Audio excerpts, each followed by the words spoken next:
which is something that we can't imagine that happening in a modern city. So it's not that you can't fight gentrification, but that it's really difficult. It requires this kind of large-scale common ownership.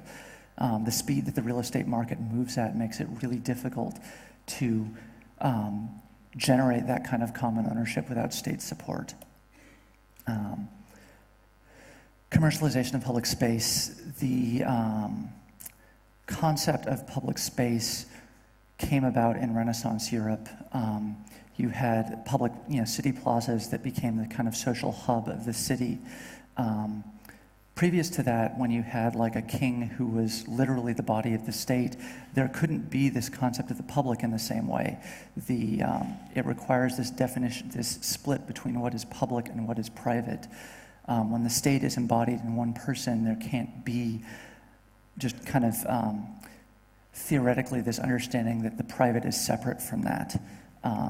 So you didn't really get this concept of what the public space was until you started moving out of that feudal economy into something more market-driven. Public space is basically defined by being intellectually contested. If you have space which is restricted and you can't express views there, it's no longer public.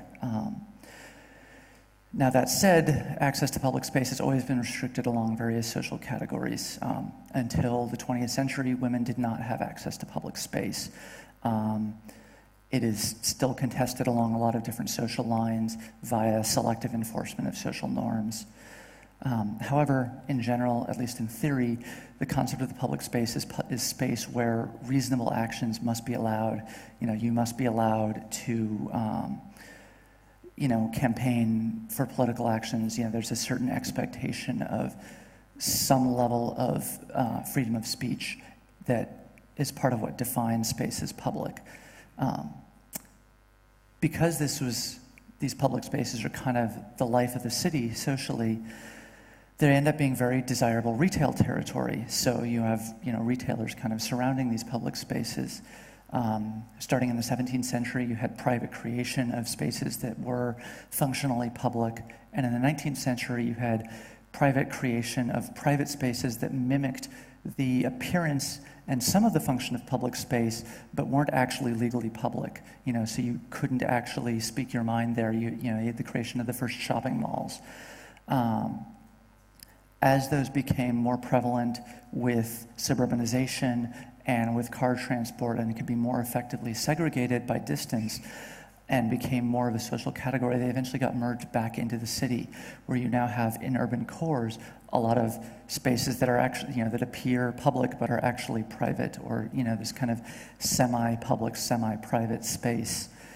You get things like metropolitan improvement districts, which are technically public, but they have private security and a lot of other weird combinations. Fear in architecture is another interesting way that capital has changed the city. One of the big outcomes of modernity as a project has been this kind of overturning of all these traditional societal norms.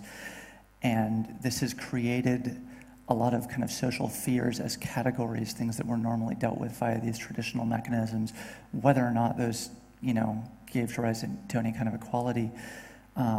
So modernity creates fear, controls are put in place to try and counteract that fear, and you get the cycle of more control and more fear.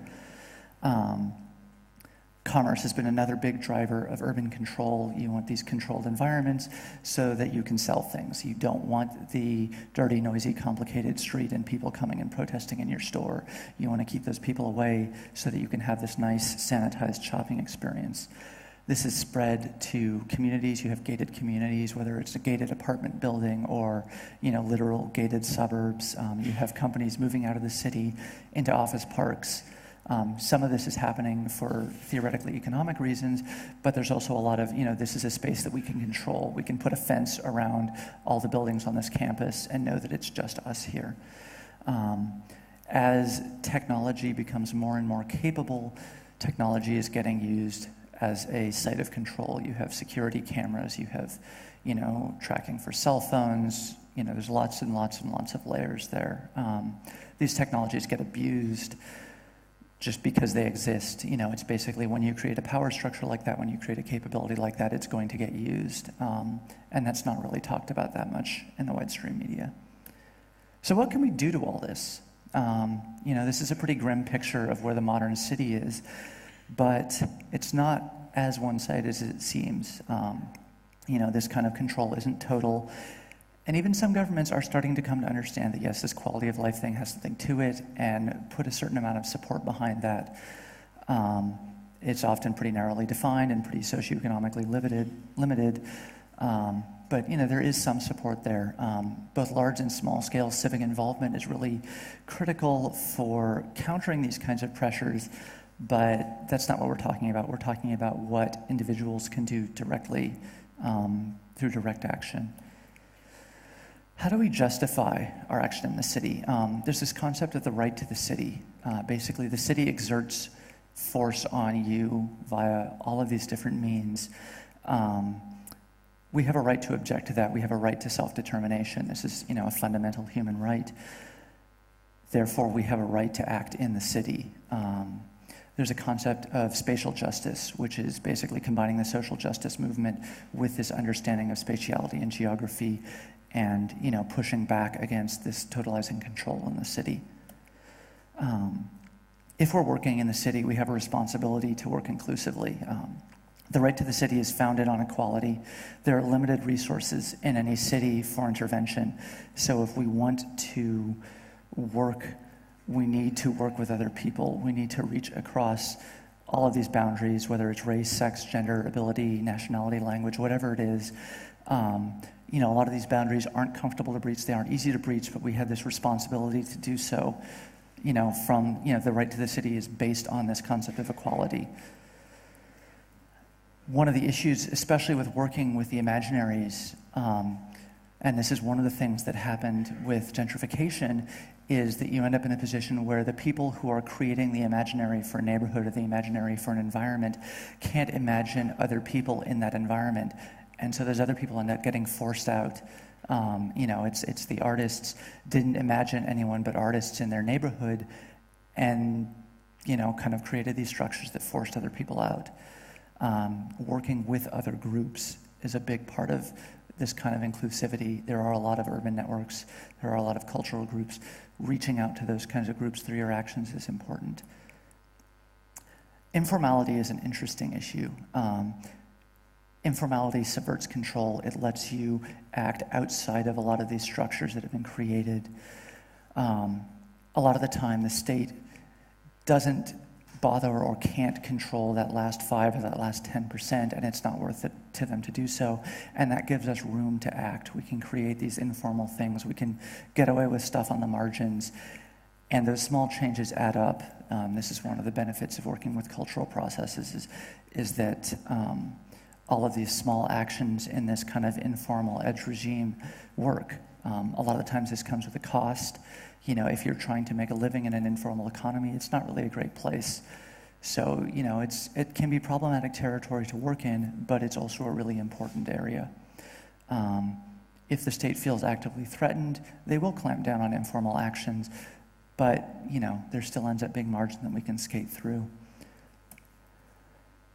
So interventions. The idea of an intervention is some intentional change in the city that changes the space that it lives in. It can be a performance, it can be some actual physical creation, it can be art, it can be all sorts of things. It can be, reconfiguring people's understanding of space. All of these can be different kinds of interventions. There are limits to what we can do with an intervention.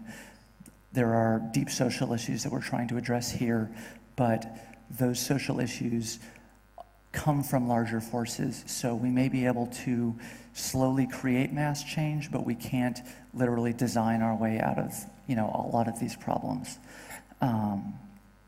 It's important to come back to first principles when you're looking at these kinds of things. Something that worked well in one city may not work in your city. There's a lot of historical context here, which is important to deal with. So, we've got these kind of ideas of affordances, of the humanity of the life of spaces. Starting with those concepts is important instead of just saying, oh, this worked great in San Francisco, obviously it will work in Berlin.